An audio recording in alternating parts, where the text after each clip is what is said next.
Brown is struck by this vehicle driven by a rival gang member. I want you to pay attention to what Porno Brown does next. Let's play the video.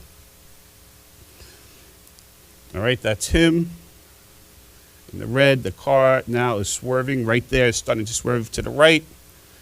And as he's there, he's struck. Right dead center of the vehicle. He's knocked on top of the hood. He falls off. The vehicle now tries and engages in reckless driving to get away, and that's him running. He's now chasing the car that just hit him, and you'll see a better view, but he is shooting multiple shots at the vehicle in the middle of a very crowded, busy intersection. All right, let's see it again. That's him. He's waiting for someone to pick him up. And bang, struck intentionally, we allege. Falls off.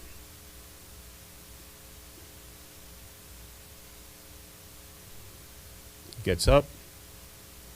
And now he is shooting.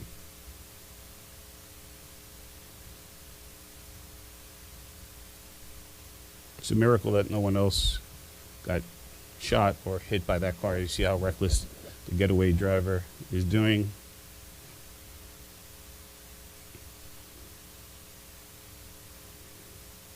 See people reacting to the shooting.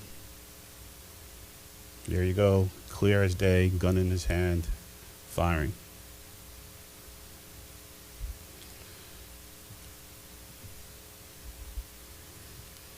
Now you may wonder how the police have got the driver. Well, it was really good detective work. They tracked that vehicle from Pitkin Avenue in Brooklyn. They followed that car all the way into Manhattan, where eventually the vehicle stopped. Let's see the rest of that video. So he's now out of the vehicle. He's looking at the front end to see if he has any damage, and he is walking into the luxury retailer Saks Fifth Avenue in Manhattan. There's some of the clothing that he was worn and recovered. And there he is, now shopping at Saks Fifth Avenue, straight from the scene of the hit and run, straight to Saks Fifth Avenue, where he's actually meeting up with, he's with a group of guys that he's meeting up with. And they're just shopping. We can move past that. But it's an example of the brilliant investigative work that the police department did. You know, being able to track that car, follow that car. There's been some other work done that I'm not going to describe, how we know it's the same person, so we can make an identification. I'm going to quickly show you two more shootings. Now, fortunately, in these two shootings, no one was struck in either one, but they demonstrate what we're talking about, this brazen disregard for human life that characterizes this particular gang activity in Brownsville. In the video, you're going to see two people, Isaiah Feliciano and another person named Jalen Ortiz. We allege that Jalen Ortiz is serving as a lookout. You'll see him kind of looking back and forth.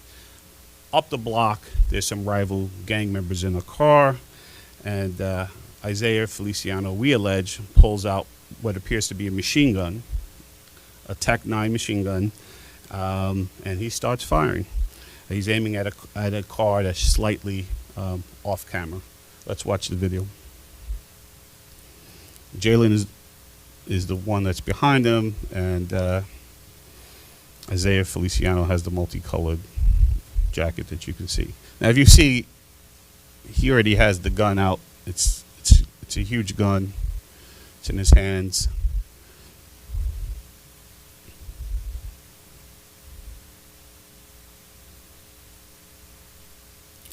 They're looking at the rivals. His co-defendant is telling him what he sees, we allege.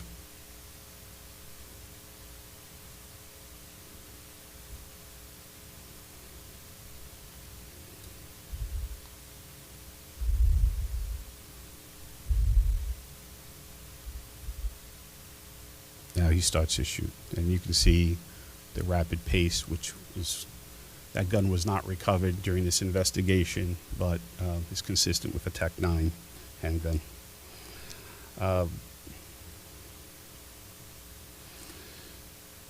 There's one last one shooting. Again, the intended targets were not struck. In this case, I raise it because it just shows you how precarious, innocent victims can be taken out. And this is a chance encounter at a doctor's office. So there's a member of the WU and a member of the CHO that wind up in the same medical office.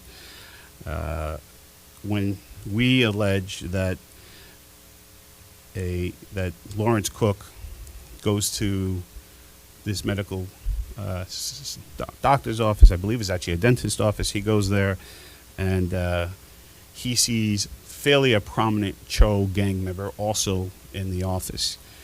Based on phone records and other information, he makes a phone call to two co-defendants, Elijah Griffith and Avante Stephen, to come. They come to the doctor's office. They peek in. They see the rival CHO gang member in there, and they lie in wait for approximately 45 minutes till he comes out. When this individual comes out, he's coming out with his mother, baby sister, and little brother, and they start walking to the family car. And you can see what happens next. There's the family right there. They're walking to that car in the corner. They're going to get in the car, and I'm going to direct your attention across the street where the tan building is. You're going to see two people sort of emerge as they're entering the car.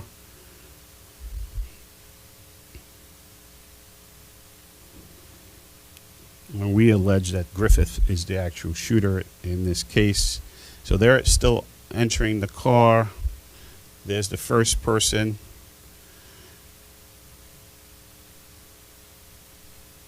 Here's his colleague. Now, they had checked out the medical office. Family is just about getting into the car. You see there's traffic. They go in front of the food market there. The family is now in the car getting ready to go on with their business. And right there, they start shooting multiple shots, striking the car. You see the family, driven by the mother, escaping. There's no regard for who's around, whether it's caregivers or elders or children.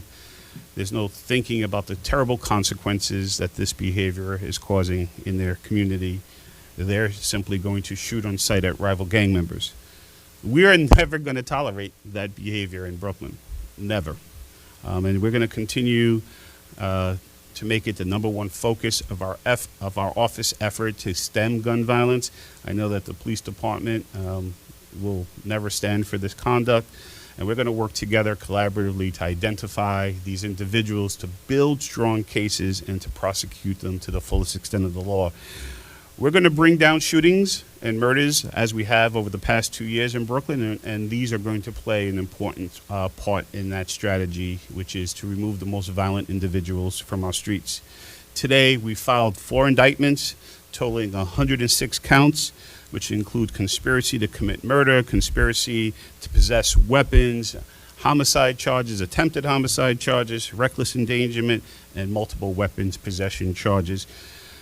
We fully intend to hold these individuals that you've briefly seen today fully accountable for their conduct. The maximum sentence for almost every defendant is at least 15 years, with a majority of them facing upwards of 25 years and some of them facing life sentences.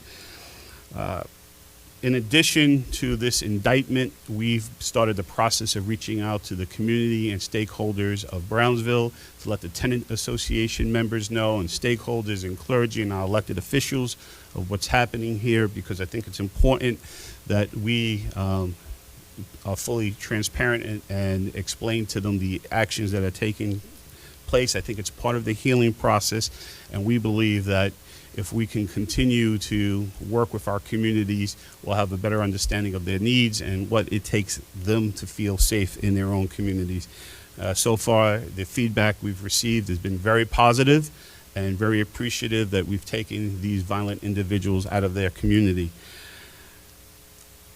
Earlier this year, I released a Stop Violence report, and in that report, we created a new digital evidence lab here that allows us to do a lot of the extractions from cell phones and social media and other things. I want to thank the folks from the digital evidence lab that worked on this case.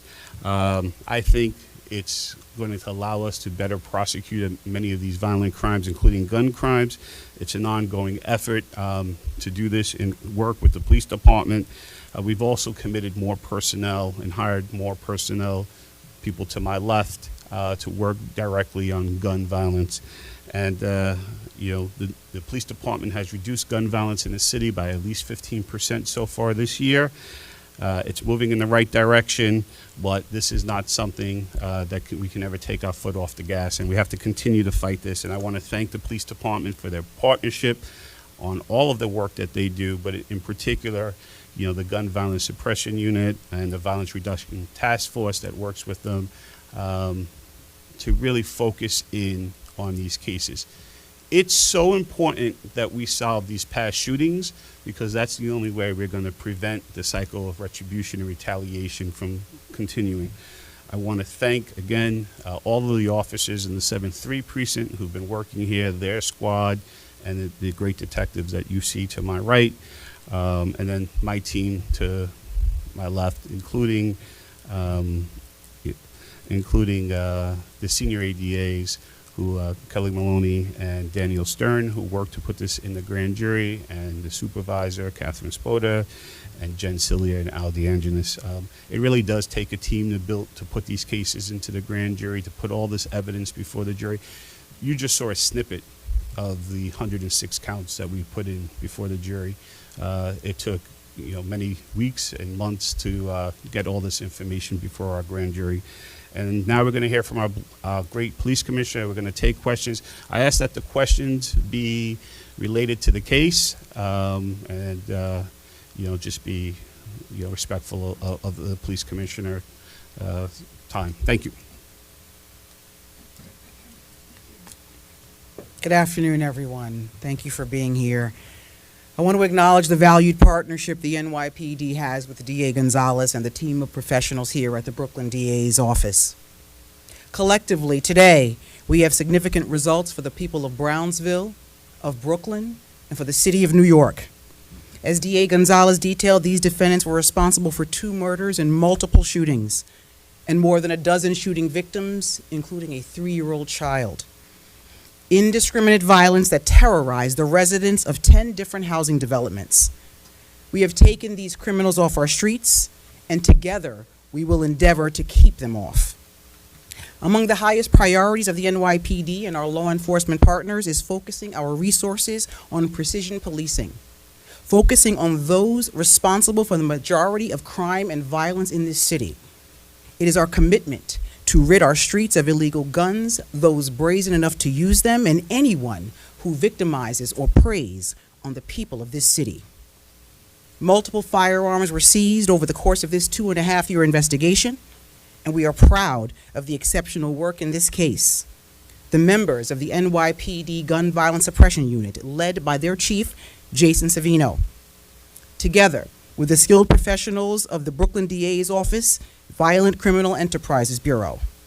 These investigators work through more than 100 criminal counts to ensure that we hold these gang members accountable, and we will not stop. For some further details about this case, I'll turn it over to Chief Jason Savino.